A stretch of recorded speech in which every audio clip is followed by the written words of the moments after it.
નમસ્તે મિત્રો, smart teaching Ajay YouTube ચેનલમાં બધાનું હાર્દિક સ્વાગત કરું છું। આજે ગુજરાત હાઈકોર્ટ ભરતી 2025 આવી ગઈ છે, જેમાં લાયકાતની જો વાત કરીએ તો પોસ્ટ પ્રમાણે લાયકાત માગવામાં આવેલી છે।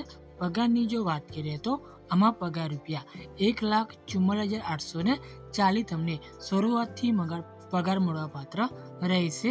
આમાં અરજી કરવાની અંતિમ તારીખ છે 17/8/2025 લગી તમે અરજી કરી શકો છો।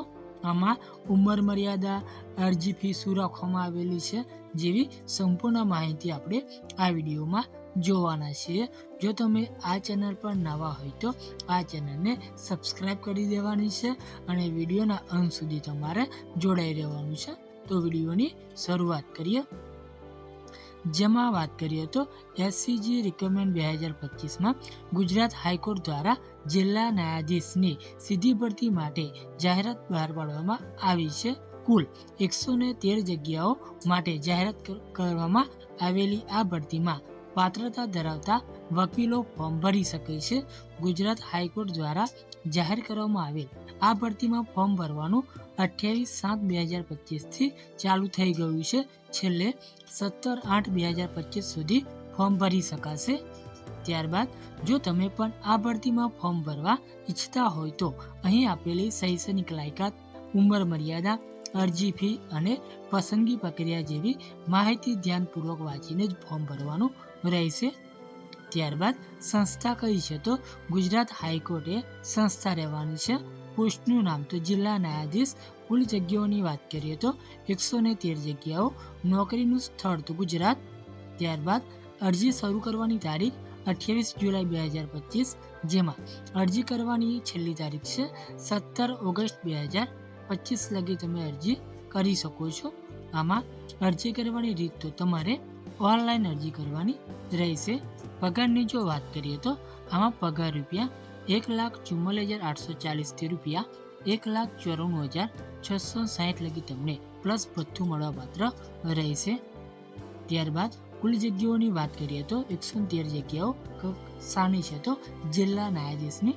ત્યારબાદ લાયકાતની જો વાત કરીએ તો પાત્રતા ધરાવતા વકીલો। ત્યારબાદ વધુ વિગતો માટે તમારે સત્તાવાર વિગતવાર જાહેરાતનો સંદર્ભ લેવાનો રહેશે।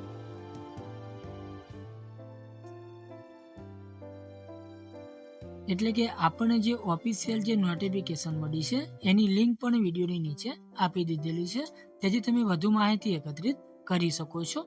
ત્યારબાદ ઉંમર મર્યાદાની જો વાત કરીએ તો આમાં ઓનલાઈન અરજી સબમિટ કરવાની છેલ્લી તારીખ મુજબ ઉમેદવારની ઉંમર 35 વર્ષની હોવી જોઈએ અને અનુસૂચિત જાતિ એટલે કે એસસી અથવા અનુસૂચિત જનજાતિ એટલે કે એસટી અથવા સામાજિક અને શૈક્ષણિક રીતે પછાત વર્ગ એટલે કે એસસીબીસી અથવા બેંક ચાર્જ ડિસેબિલિટી અથવા આર્થિક રીતે નબળા વર્ગ એટલે કે ઈડબ્લ્યુએસ ધરાવતા ઉમેદવારોના કિસ્સામાં 48 વર્ષની ન હોવી જોઈએ અને અન્યથા કિસ્સામાં 45 વર્ષની ઉંમર હોવી જોઈએ તો તમે અરજી કરી શકો છો। ત્યારબાદ આપણે અરજી ફીની જો વાત કરીએ તો મિત્રો આમાં સામાન્ય શ્રેણીના ઉમેદવારોએ પરીક્ષા ફી રૂપિયા 3,000 રૂપિયા વત્તા બેંક ચાર્જ ચૂકવવાનો રહેશે, જ્યારે અનુસૂચિત જાતિ, અનુસૂચિત જનજાતિ, સામાજિક અને શૈક્ષણિક રીતે પછાત વર્ગો, બેંક માર્ક અપંગતા ધરાવતા વ્યક્તિઓ અને આર્થિક રીતે નબળા વર્ગના ઉમેદવારો એટલે કે એસસી ઓજસ પોર્ટલ પર પૂરા પાડવામાં આવેલ SBI e-Pay દ્વારા print application pay free menu વિકલ્પ દ્વારા તમારે 1,500 રૂપિયા વત્તા બેંક ચાર્જ ચૂકવવાનો રહેશે। ત્યારબાદ મિત્રો પગાર ધોરણની જો વાત કરીએ તો અગાડી જોઈ ગયા તે પ્રમાણે રૂપિયા 1,44,840 થી લઈને 1,94,660 પ્લસ તમને ભથ્થું મળવા પાત્ર રહેશે। ત્યારબાદ આમાં પસંદગી પ્રક્રિયા શું રહેવાની છે તો ઉમેદવારોની પસંદગી મુખ્ય લેખિત પરીક્ષા અને ઇન્ટરવ્યુમાં મેળવેલા ગુણના આધારે કરવામાં આવશે। જો કે ઉમેદવારોની અંતિમ મેરિટ યાદી તૈયાર કરતી વખતે પ્રારંભિક પરીક્ષા તેમજ ગુજરાતી ભાષાની કસોટીમાં મેળવેલા ગુણ ધ્યાનમાં લેવામાં આવશે। ત્યારબાદ ફોર્મ કઈ રીતે ભરવું તો પ્રથમ ગુજરાતી હાઈકોર્ટની અધિકૃત જે વેબસાઇટ છે એના પર તમારે જવાનું છે. વેબસાઇટ પર તમને રિક્વાયરમેન્ટ અથવા ભરતી વિભાગ જોવા મળશે, જ્યાં જિલ્લા ન્યાયાધીશની ભરતી સંબંધિત જાહેરાત પર ક્લિક કરો અને વિગતવાર નોટિફિકેશન વાંચો. ત્યારબાદ એપ્લાય ઓનલાઈન અથવા ઓનલાઈન અરજી કરો પર તમારે બટન પર તમારે ક્લિક કરવાનું છે.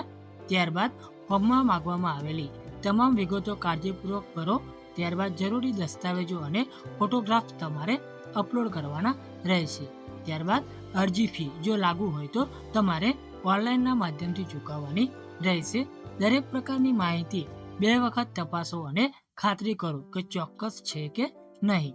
ત્યારબાદ ફોર્મ સફળતાપૂર્વક સબમિટ થયા પછી ફોર્મની એક કોપી ભવિષ્યના સંદર્ભ માટે તમારે સાચવવાની રહેશે.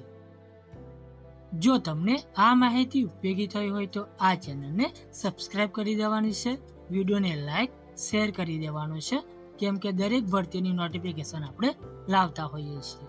રજા લઈએ. જય હિન્દ, જય ભારત.